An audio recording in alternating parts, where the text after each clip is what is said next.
Bismillahirrahmanirrahim. Assalamualaikum warahmatullahi wabarakatuh.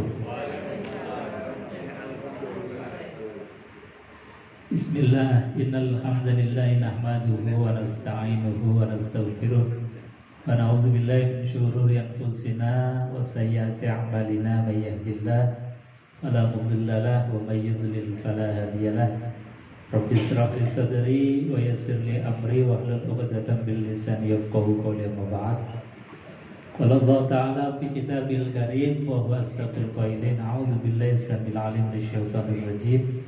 Bismillahirrahmanirrahim. Ya ayyuhalladzina amanu taqullaha haqqa tuqatih wa la tamutunna illa wa antum muslimun. Shadaqallahul 'azim wa shadaqa rasuluhul karim wa nahnu 'ala dzalika minasyahidin. Walhamdulillahi rabbil alamin. Bapak Ibu hadirin jamaah yang dimuliakan Allah Subhanahu wa taala, bahwa Rasulullah sallallahu alaihi wasallam itu berpesan kepada kita, utlubul ilma minal mahdi ilal lahdi. Jadi carilah ilmu itu dari gendongan sampai ke liang lahat itu. Artinya bahwa menuntut ilmu itu tanpa henti. Luar biasa sekali, alhamdulillah ini ada Bapak Dr. Kunaryo yang juga belajarnya tiada henti. Sudah sepuh aja meraih doktor dalam usia yang menjelang pensiun sih. Nah, itu artinya bahwa kita itu dimotivasi untuk terus belajar. Dan guru-guru kita kalau di pesantren itu memberikan pengajaran bahwa kalau kita itu sudah lanjut, sudah usia sepuh, malah disuruh untuk hafalin Quran. Artinya suruh untuk belajar Al-Quran. Kita suruh sprint kalau kita lari maraton, itu menjelang finish istilahnya. Itu larinya bukan santai lagi, tapi sprint. Karena apa? Kita sudah mulai saatnya untuk lari kencang. Nah, inilah kita pagi hari ini lari kencang untuk belajar Al-Quran, untuk mempelajari ayat-ayatnya Allah Subhanahu wa ta'ala, agar kita termasuk orang-orang yang the winner, orang-orang yang menjadi juara ketika kita di akhir hayatnya adalah husnul khotimah. Maka lisan kita untuk dekat dengan Quran, pikiran kita untuk memikirkan, mentadabburi Al-Quran, mata kita untuk melihat tulisan Al-Quran, hati kita untuk menghayati Al-Quran, itu menjadi penting. Kita belajar Al-Quran kapanpun, dan alhamdulillah kita di setiap hari Kamis ini di Majelis Tadabbur Al-Quran Yayasan Rumah Quran Semarang ini kita belajar. Meskipun sehari satu ayat, seminggu satu ayat, tapi ini lebih baik. Karena apa? Kita bukan hanya sekedar membaca, tapi juga mentadaburi kira-kira apa yang Allah pesankan, apa yang Allah nasihatkan kepada kita, untuk bekal hidup kita di dunia maupun di akhirat. Bapak Ibu hadirin jamaah yang dimuliakan Allah Subhanahu wa taala. Kita lanjutkan tafsir Al-Qur'anul Karim, masih pada surat Al-Baqarah, sekarang ayat yang ke-75. Di ayat yang 75 ini, setelah sekian banyak mengisahkan tentang orang-orang Bani Israel, ini juga masih menjadi topik tentang kaum Bani Israel, tapi lebih kepada kita sebagai umat muslim, atau saat itu adalah baginda Rasulullah Sallallahu Alaihi Wasallam.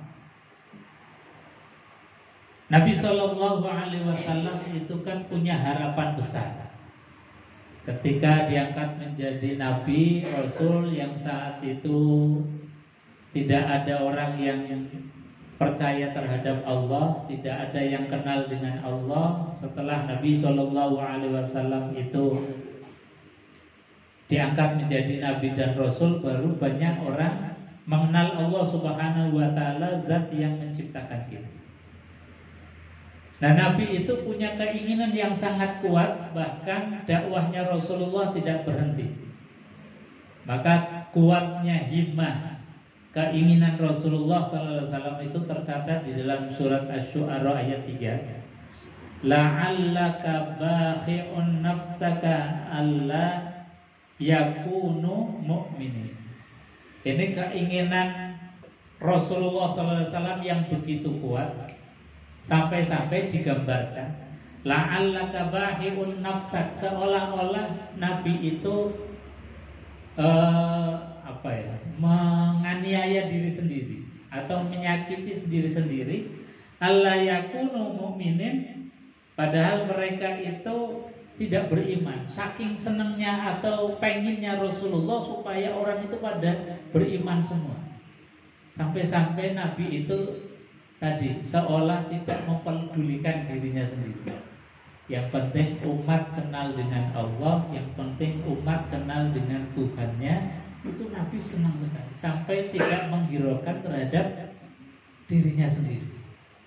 Nah, ini kemudian yang diingatkan oleh Allah Subhanahu wa taala, bahwasanya Nabi itu hanya tugasnya menyampaikan. Masalah hidayah itu adalah hak prerogatifnya Allah Subhanahu wa taala.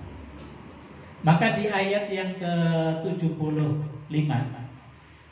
itu Allah sampaikan, afatatma'una ayyuminu lakum wa qad kana fariqum minhum yasma'una kalamallah summa yuharrifunahu min ba'di ma aqaluhu wa hum ya'lamun. Ini belum ada harokat, belum ada tanda baca. Ini memang zaman Quran dulu. Quran dulu itu nggak ada harokat, nggak ada tanda baca. Bahkan di zaman Rasulullah itu titik pun nggak ada. Ini kan berat. Jadi zaman Rasulullah belum ada titik seperti fa, titiknya 1, ta, titiknya 2, ya, titiknya 2 di bawah. Itu belum ada.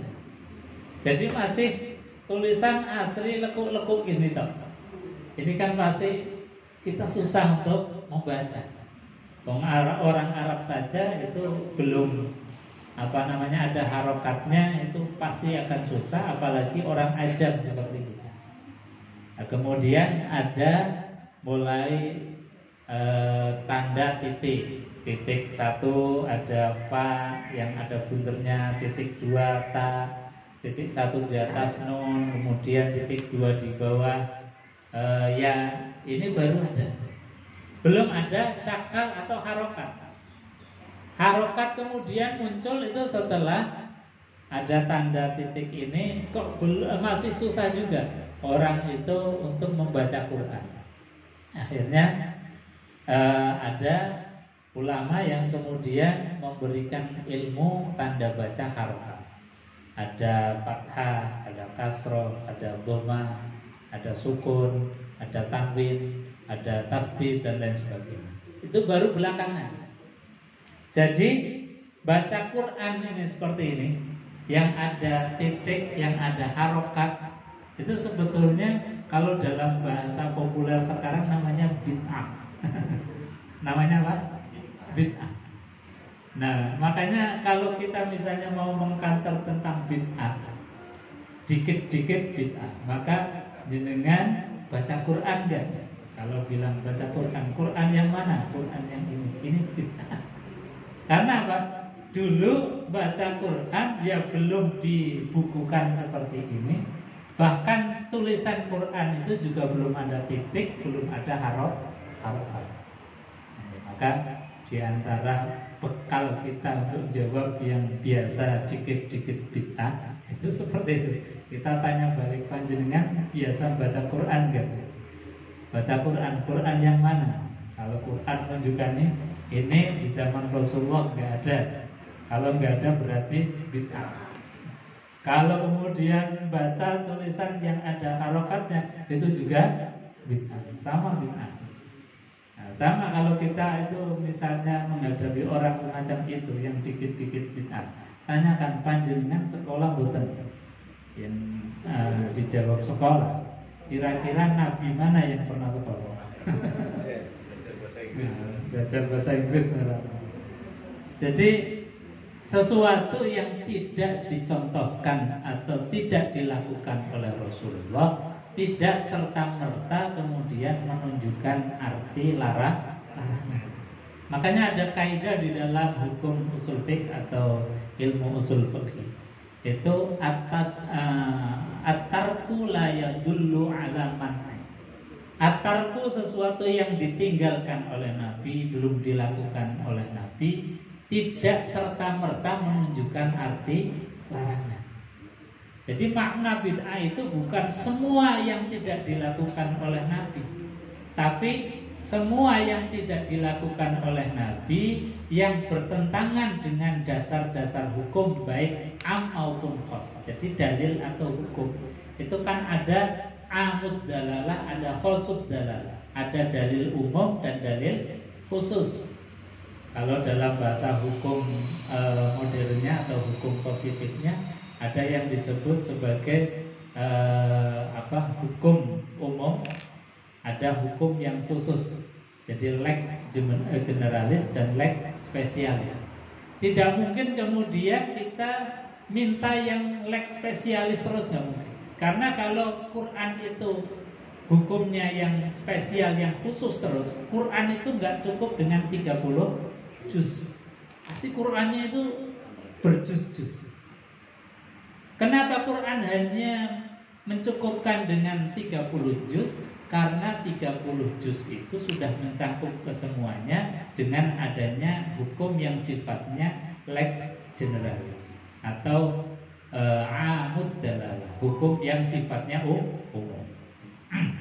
Jadi sekali lagi Bapak Ibu, di dalam kita membaca Quran yang sekarang sudah ada syakalnya, ada tanda bacanya, fathah, kasroh, doma, terus tanwin dan lain sebagainya, itu sudah perubahan-perubahan, tambahan-tambahan keterangan yang untuk memudahkan kita yang di zaman Rasulullah SAW tidak. Wong sekarang sudah ada tanda bacanya saja, masih banyak yang kita belum bisa membaca. Nah, ini maknanya.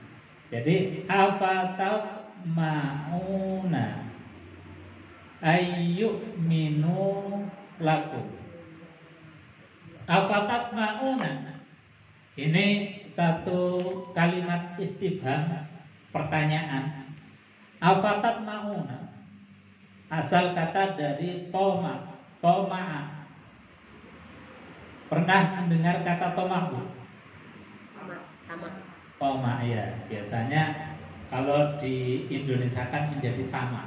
Toma, to itu hurufnya bolong, mim itu juga hurufnya bolong, ain ini juga hurufnya bolong. Artinya toma, tama itu orang yang hanya ingin, tapi inginnya itu sesuatu yang tidak mungkin untuk dicapai. Makanya ngowoh, bolong, tidak mungkin menjadi capaian. Karena ini hanya angan-angan yang tidak realistis. Ini hanya angan-angan yang jikalau andai kata, seandainya dan lain sebagainya. Sesuatu keinginan yang tidak mungkin untuk tercapai. Ini ditanyakan oleh Allah Subhanahu wa taala kepada Rasulullah, afatatma'una, apakah kalian ingin atau mengharapkan sekali, tomak sekali, ayyuminu, agar mereka orang-orang Bani Israel atau orang-orang yang berilman saat itu untuk percaya kepada kalian, lakum, kepada Rasulullah SAW. Apakah kalian wahai Muhammad dan umat Islam kaum muslimin mengharapkan sekali agar mereka itu beriman kepada kalian, percaya kepada kalian, beriman dan masuk Islam semuanya? Ini adalah sesuatu yang tamani. Tamani itu artinya keinginan yang hanya khayalan saja, yang susah untuk terjadi. Jadi apa? Maknanya ini menjadi pelajaran bagi kita. Kalau kita punya angan-angan menginginkan misalnya manusia itu semuanya baik saja, semuanya beriman saja, semuanya kemudian Islam saja, itu sebetulnya tamani, atau bahasa Allah itu, bahasa ayat ini adalah toma. Toma adalah menginginkan sesuatu yang tidak mungkin terjadi. Karena apa? Karena fitrahnya manusia itu pasti ada yang baik, ada yang buruk, ada yang iman, ada yang itu sudah menjadi satu kepastian hukum. Hukum alamnya begitu. Fitrahnya memang begitu. Jadi kalau kita itu punya angan-angan misalnya Indonesia jadi orang baik semua, atau di dunia orangnya iman semua, itu kata Allah itu tamani, itu tomak. Jadi mengharapkan sesuatu yang mustahil, karena itu yang tidak dikehendaki oleh Allah. Justru yang dikehendaki oleh Allah Subhanahu wa Ta'ala ya beragam seperti ini. Jadi ini sudah fitrahnya Allah. Meskipun kita punya kewajiban dakwah, yang lagi belum beriman kita ajar, yang lagi belum baik kita ajar. Itu terus-menerus menjadi tugas kita. Nah, kalau orang baik semua kan nggak ada ladang dakwah, nggak ada ladang perjuangan, dan ini sesuatu yang taman, sesuatu yang tidak mungkin. Bahkan bahasanya Allah itu toma, mengharapkan sesuatu yang tidak mungkin terjadi. Bahkan di dalam hadis Rasulullah SAW, andai kata satu kaum itu baik semua, itu maka akan digantikan oleh Allah Subhanahu wa Ta'ala dengan kaum yang lain.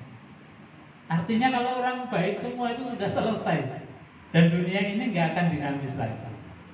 Makanya kita itu nanam kebaikan, karena kebaikan itu adalah sesuatu yang harus diusahakan. Sementara perbedaan, sementara kemaksiatan, terus kejelekan dan lain sebagainya, itu sesuatu yang fitrah yang pasti akan tumbuh terus. Ya seperti kita nanam padi, itu pasti akan tumbuh rumputnya. Tapi kalau kita nanam rumput, tidak mungkin atau boleh jadi tidak akan tumbuh padi. Jadi tumbuhnya rumput itu adalah sesuatu yang fitrah, kapanpun dan dimanapun pasti kita nanam apapun juga akan tumbuh rumput.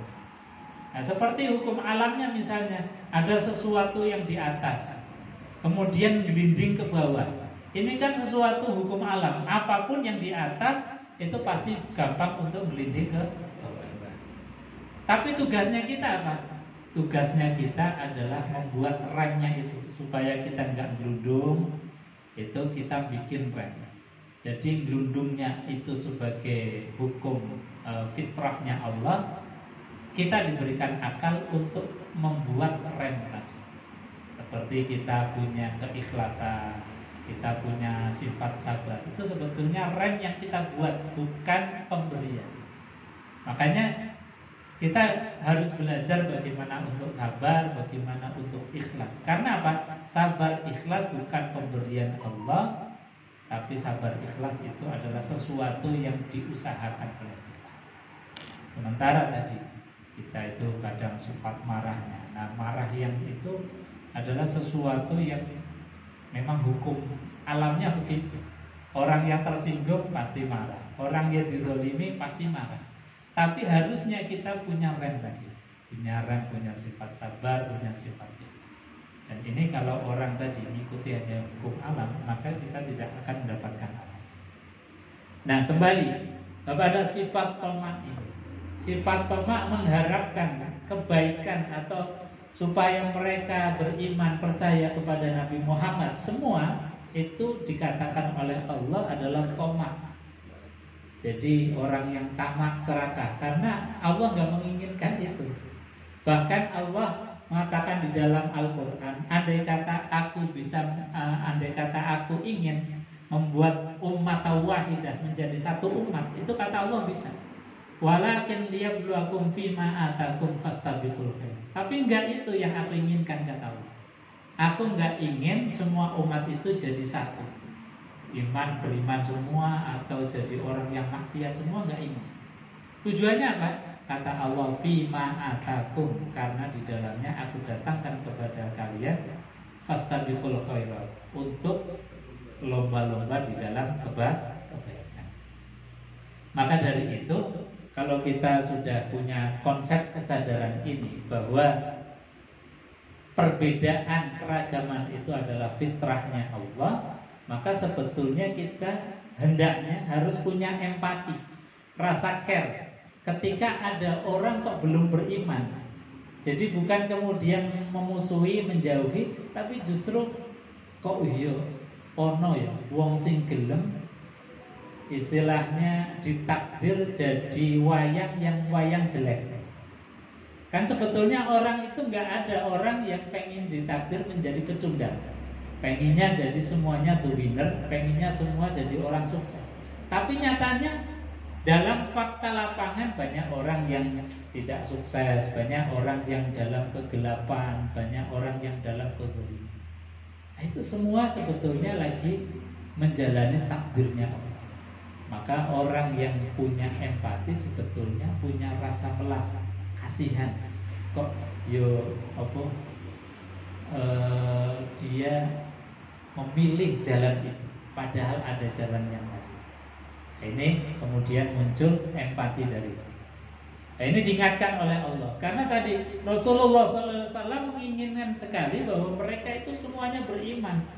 Bahkan seolah-olah la'allaka bahi'un nafsak, seolah-olah Nabi SAW sudah nggak mempedulikan dirinya. Pengennya yang penting semuanya beriman. Ini kan berarti menyalahi dari hukum Allah Subhanahu wa taala yang memang Allah ciptakan beragam. Cuma tugasnya itu hanya menyampaikan. Tugasnya kemudian Rasulullah SAW membimbing, mengarahkan, tapi hak hidayah itu ada pada Allah Subhanahu wa taala. Afatatma'una ayyuminu lakum wa qad kana fariqun, karena dalam faktanya sungguh benar-benar karena adalah fariqum minhum, sebagian dari mereka, orang-orang kaum Bani Israel yang diturunkan Allah sejak kitab Zabur, Taurat dan Injil. Jadi fariqum minhum itu disebutkan di dalam kitab tafsir. Ini memang Allah itu apa ya, presisi. Memang tidak semua orang dari kalangan Bani Israel itu yang punya sifat itu, tapi ada yang demikian, dan ini dominan di dalam pemikiran. Artinya ulama-ulama mereka itu meskipun sebagian, tapi sebagian dari pemikiran itu sangat mempengaruhi semuanya. Makanya disebut fariqum minhum. Jadi golongan dari sebagian mereka yasma'una kalam Allah. Mereka itu membaca yang mendengar kalam-kalam Allah, itu Taurat, Zabur dan Injil. Mereka membaca persis. Summa yuharrifunahu. Kemudian mereka itu mengganti, atau yuharrif itu artinya merubah-rubah. Jadi mengganti, merubah-rubah dari makna, dari kandungan isi kitab. Padahal mereka itu ya membaca, ya mendengar, melihat sendiri ayat-ayatnya Allah Subhanahu wa taala, tapi mereka kemudian merubah-rubah. Mim ba'di ma aqalu, setelah mereka itu faham. Aqalu itu artinya menggunakan pikiran, logikanya untuk membaca fikir, menelaah. Wa hum ya'lamun, dan mereka itu sesungguhnya mengetahui bahwasanya sebetulnya apa yang ada di dalam kitab Zabur, Taurat dan Injil itu benar adanya sebagaimana apa yang disampaikan oleh Nabiullah Muhammad SAW. Tapi mereka kemudian mereka merubah-rubah sesuai dengan kepentingan mereka, sehingga isi kitab itu akhirnya kemudian menjadi berubah. Nah, termasuk yang dirubah, termasuk yang yuharrifunahu min ba'di ma aqalu, itu tentang kerasulan Nabiullah Muhammad sallallahu alaihi wasallam. Ini, maka di dalam kitab Sirah Nabawiyah itu ada hadis yang sangat terkenal. Kalau kita baca sirah Nabi misalnya Buddha, atau sirah Nabi misalnya apa yang biasa dibaca di At-Taufik itu Ustaz Yahya, Ustaz Ja'far Shadiq Al-Habib, itu Simtuturon, itu ada hadis yang meriwayatkan bahwasanya dulu ada seorang bapak yang ahli kitab, kemudian merahasiakan satu lempir dari kitab yang isinya tentang kerasulan Nabiullah Muhammad SAW. Itu disimpan rapi-rapi di dalam sunduk, di dalam peti. Setelah beliau kemudian meninggal dunia, peti itu baru dibuka oleh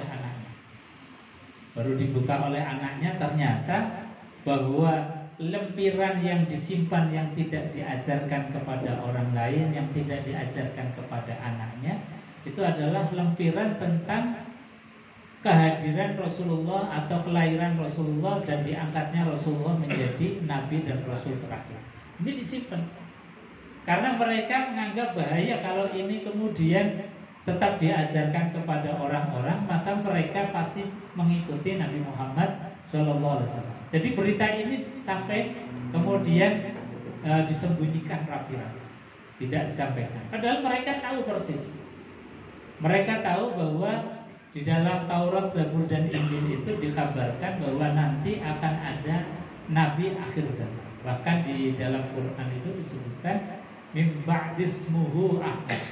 Jadi Nabiullah Isa alaihissalam itu menyampaikan kepada sahabat-sahabatnya, murid-muridnya itu bahwa nanti setelah aku itu ada Nabi yang terakhir, ismuhu Ahmad, namanya Ahmad atau Muhammad Sallallahu Alaihi Wasallam. Itu kalimat langsung yang diucapkan oleh Nabiullah Isa yang diabadikan di dalam Al-Quranul Karim. Nah, ini sifat daripada kaum Bani Israel adalah mereka yasma'una kalamullah thumma yuharrifunahu min ba'di ma aqaluhu wa hum ya'lamun. Maknanya apa? Orang-orang yang semacam ini sudah tidak bisa diharapkan untuk beriman. Sudah tidak bisa diharapkan untuk percaya kepada engkau wahai Muhammad. Wong Quran, wong kitab-kitab saja yang jelas-jelas mereka imani, itu mereka harif. Jadi mereka itu rubah-rubah sesuai dengan keinginan mereka, sesuai dengan kebutuhan politik mereka, kebutuhan sosial mereka. Jadi apa-apa yang kira-kira menguntungkan mereka, mereka sampaikan. Kemudian ketika ada ayat-ayat yang merugikan mereka, simpan dulu. Nah, ini kelakuannya kaum Bani Israel. Maka kata Allah, tidak mungkin orang yang semacam itu diharapkan untuk iman, untuk percaya. Dan faktanya memang demikian.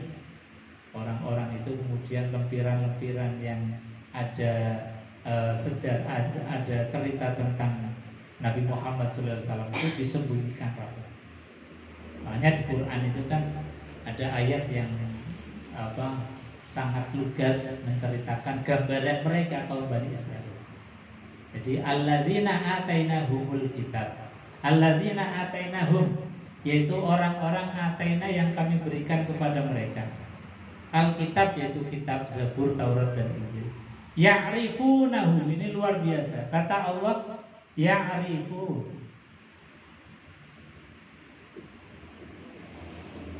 Jadi mereka disifati ya'rifunahu. Mereka orang-orang Bani Israel, Yahudi dan Nasrani kala itu, mereka sebetulnya kenal persis. Kenal dengan siapa? Dia Muhammad Sallallahu Alaihi Wasallam. Pada saat itu Nabi Muhammad belum lahir. Nabi Muhammad belum lahir, apalagi diangkat menjadi Nabi Rasul, masih jauh. Tapi mereka kenal. Kenal kenapa? Karena memang di dalam kitab Zabur dan Zabur, Taurat, Injil itu disebutkan sifat-sifat Nabi terakhir itu seperti ini, seperti ini, seperti ini.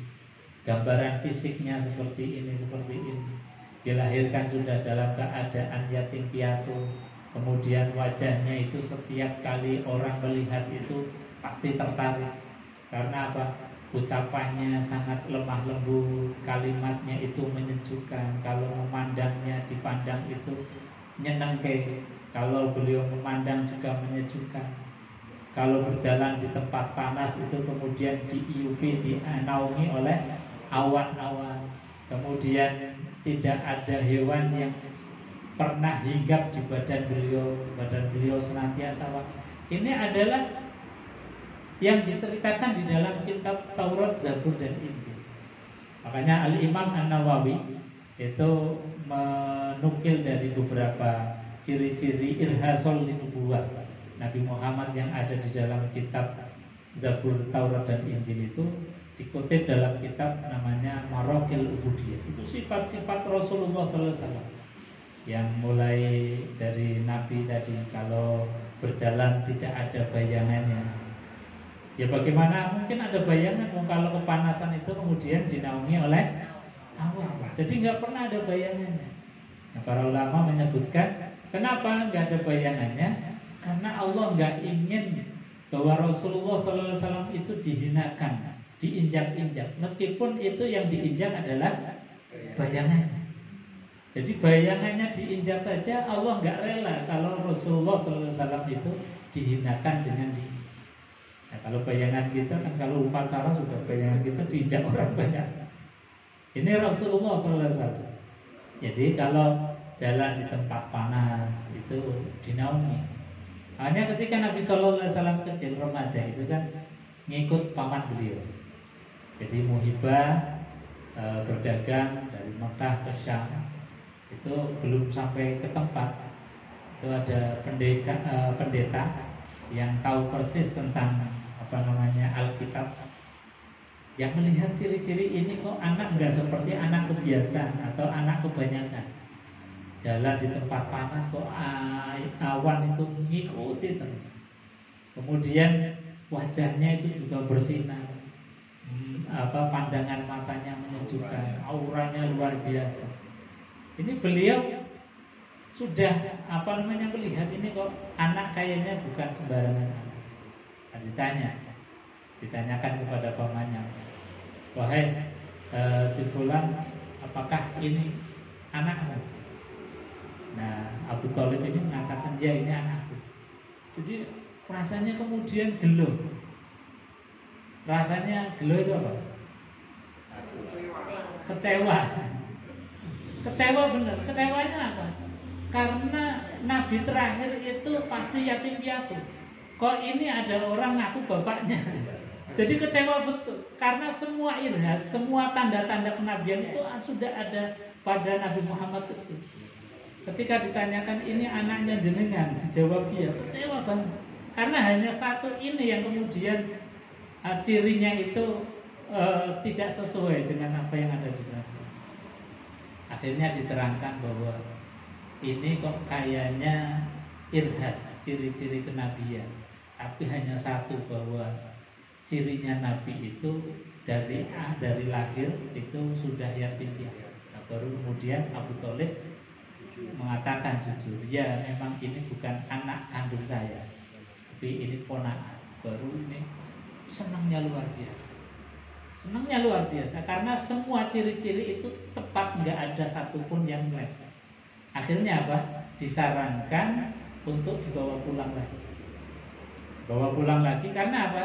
Karena beliau tahu karakter orang-orang Bani Israel yang sudah nunggu-nunggu sejak lama Nabi yang terakhir, kok kemudian tahu bahwa Nabi terakhir itu tidak dari kelompok mereka, pasti akan dibunuh.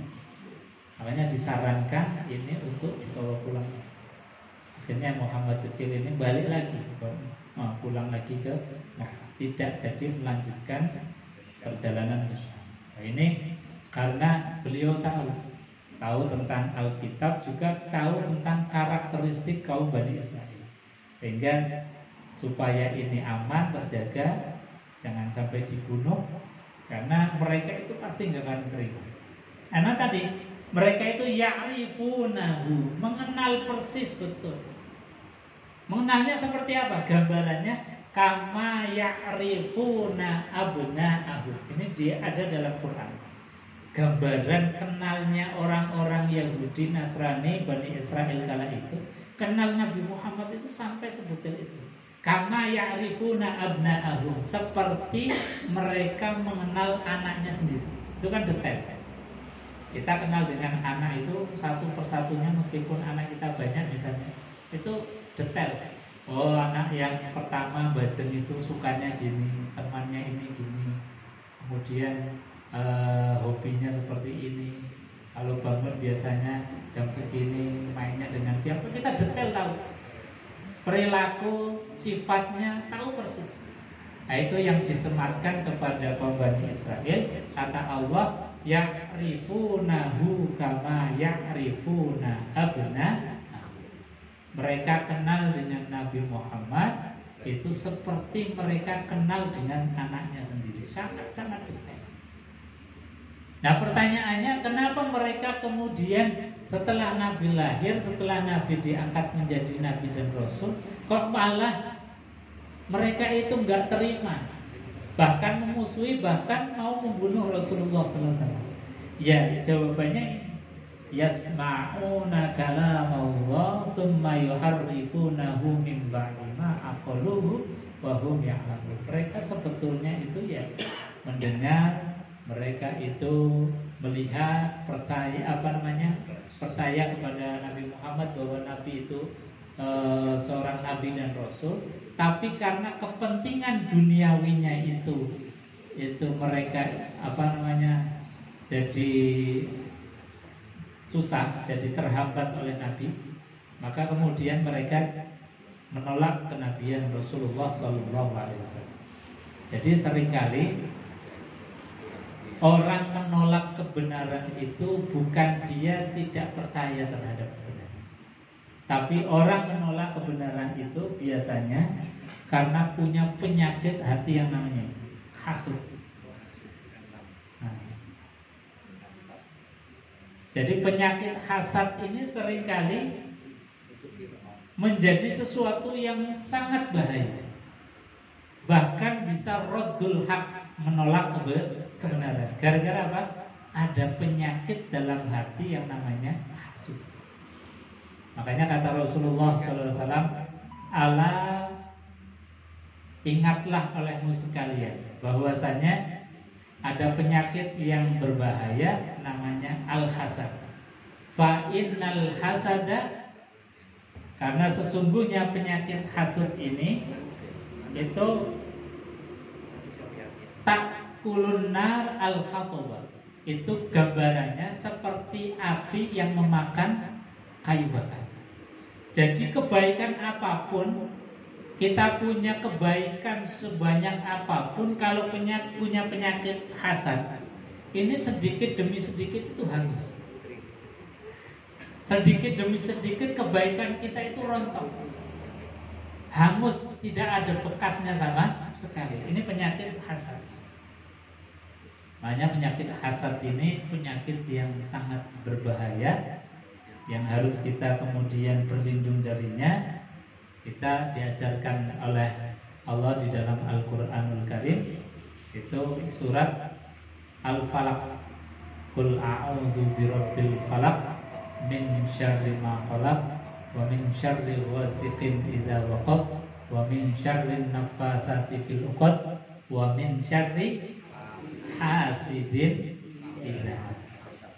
Qul a'udzu birabbil falaq. Jadi kita berlindung terhadap satu penyakit dan juga bahaya daripada penyakit hasud. Sebab penyakit hasud ini tadi kama takulun nar al-khataba, itu bagaikan api yang melahap kayu bakar. Jadi kebaikan apapun, tapi kita punya penyakit bawaan hasud, ini pasti akan tergerogoti terus. Ini tentang penyakit hasud yang ada pada diri kaum Bani Israel. Diberikan oleh Allah Subhanahu wa ta'ala banyak nabi, diberikan oleh Allah banyak kitab, tapi kemudian ketika nabi dan rasul itu yang terakhir yaitu Nabiullah Muhammad tidak dari kelompok mereka, kemudian mereka mendustakan. Hanya di dalam surat Al-Fatihah itu kita juga bermohon kepada Allah, ihdinas siratal mustaqim siratal ladzina an'amta 'alaihim ghairil maghdubi 'alaihim waladdallin. Kita minta untuk diberikan jalan yang lurus. Jalan yang lurus itu yang bagaimana? Yaitu siratal ladzina an'amta 'alaihim. Siratal ladzin, jalannya orang-orang. Ini enaknya Allah ngasih jalan itu luar biasa. Allah tidak mengatakan siroti, jalanku. Karena kalau jalannya Allah kita susah untuk mengikuti. Allah kan nggak bisa diindra, nggak bisa dilihat, nggak bisa diamati, nggak bisa ditiru. Allah punya sifat Allahu la ilaha illa huwal hayyul qayyum. La ta'khudhuhu sinatu wala naum. Tidak tidur, tidak ngantuk. Allah enggak butuh apa-apa. Enggak mungkin bisa kita tiru. Yang bisa tiru itu adalah yang sejenis kita manusia. Makanya siratal ladzina an'amta 'alaihim, yaitu jalannya orang yang telah sukses mendapatkan nikmat dari Allah Subhanahu wa taala. Siapa itu? Dalam ayat yang lain orang-orang wa yuti'ullah war rasul, orang-orang yang mengikuti Allah dan taat kepada Rasul, faulaika ma'al ladzina an'amallahu 'alaihim, maka mereka adalah orang-orang yang telah sukses mendapatkan nikmat dari Allah. Siapa mereka? Minan nabiyyin wasiddiqin wasyuhada wassalihin. 4 orang ini, golongan ini yang kemudian kita bisa gampang untuk mengikuti. Nabi, karena Nabi itu seorang manusia. Nabi Muhammad SAW itu manusia yang makan, yang minum, yang berkeluarga, yang kadang-kadang terluka. Artinya gampang untuk diikuti. Wasiddiqin, orang yang jujur. Wassalihin, itu orang yang baik. Wasyuhada, orang yang mati syahid. Ini orang yang disifati oleh Allah dalam surat Al-Fatihah, alladzina an'amta 'alaihim, orang yang telah sukses mendapatkan nikmat dari Allah. Ghairil maghdubi 'alaihim waladdallin, bukan jalannya ini orang yang tersesat, orang yang dimurkai oleh Allah Subhanahu wa taala. Siapa mereka? Yaitu orang-orang Yahudi dan orang-orang Nasrani. Karena mereka diberi kitab, kemudian kitabnya itu dirubah-rubah, ditambah-tambah, dikurangi, disesuaikan dengan kebutuhan mereka. Nah, ini yang kemudian kita belajar dari ayat ini, bahwa Allah Subhanahu wa taala sudah menetapkan hukumnya di dalam alam semesta ini, hukum keberagaman. Bahwasanya ada orang kaya, ada orang miskin, ada yang beriman, ada yang belum beriman, ada yang baik, ada yang buruk. Itu semuanya adalah hukum Allah. Kita tinggal kemudian menjalani. Tugasnya kita itu adalah ketika dalam keadaan benar, dalam keadaan mendapatkan hidayah, maka hidayah ini kita tularkan, ajakkan kepada orang lain. Ketika kita ditakdirkan dalam keadaan misalnya maksiat, durhaka, jauh dari Allah, maka tugasnya kita itu adalah untuk menyadari dan kemudian ada jalan tubu ilallahi taubatan nasuha. Nah, sebetulnya Allah itu hanya cuma minta itu aja. Jadi kita kesadaran ketika dalam keadaan baik, kesadaran dalam keadaan tidak baik, kita manage seperti itu. Saya kira itu mungkin Mbak Kun akan menambahkan sedikit kalau ada. Enggak, Pak.